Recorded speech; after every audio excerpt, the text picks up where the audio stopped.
Tonight, 5 Investigates is taking on the one question about all of the fraud in Minnesota that some are afraid to ask. Why is so much of it being committed by members of the Somali community? Now, to get answers, investigative reporter Eric Rasmussen spent the last month speaking with a Somali American professor who has a unique perspective. And Kevin, Lindsay, look, we may never know the individual motivation of each person who's been charged and convicted during this crackdown on fraud. In fact, I've written letters to several of them in prison, and I'm still waiting for a response. But tonight we are getting insight into Somali culture, politics, and what's at stake now.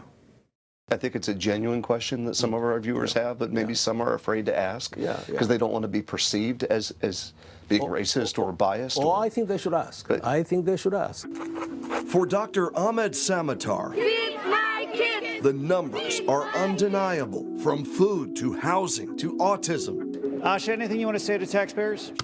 5 Investigates reviewed federal fraud charges against more than 100 people in Minnesota.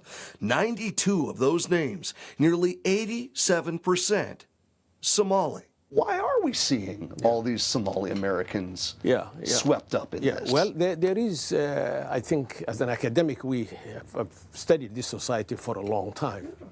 And if there is time, I think there is a way to explain that.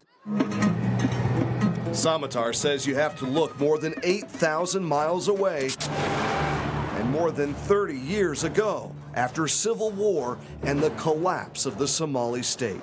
Most Somalis find themselves either fleeing the country or becoming refugees. And when the structures that hold the society together begin to melt, you find yourself in a condition where you just have to kind of grab what you can for yourself. A mentality that he says persists among some of the more than 80,000 Somali Americans now living in the Twin Cities. Some of them have successfully transitioned to a world in which they embrace the laws and the ethics and the values of the state of Minnesota and the United States at its best.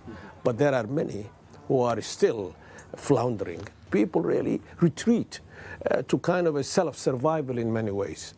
Legal things and following procedures and waiting your turn, and these things disappear. As 5 Investigates has reported, survival wasn't enough for many of the fraudsters, buying million-dollar houses, beachfront properties, and stashing enough cash to try to bribe a juror. This state, I think, deserves apology from Somalis who have been treated so well. For this McAllister College professor, it's personal. The state of Minnesota and its people, big victims. After working for the BBC in London, Ahmed Samatar moved to the United States in 1974. Was there anything about Minnesota that surprised you when you came here? The cold. When we followed up with him at his home this month, he said he now feels something else. A sense of shame that something like this would be done by Somalis in such large numbers. You feel that too? Yes, yes. Oh, very, very strongly too, because when you come to a new community like the state of Minnesota, and you are treated so gently and so kindly and so generously, you don't want to abuse that. But the name captures everybody, the identity of being a Somali American in Minnesota. And we feel ashamed. Many of us feel ashamed of this.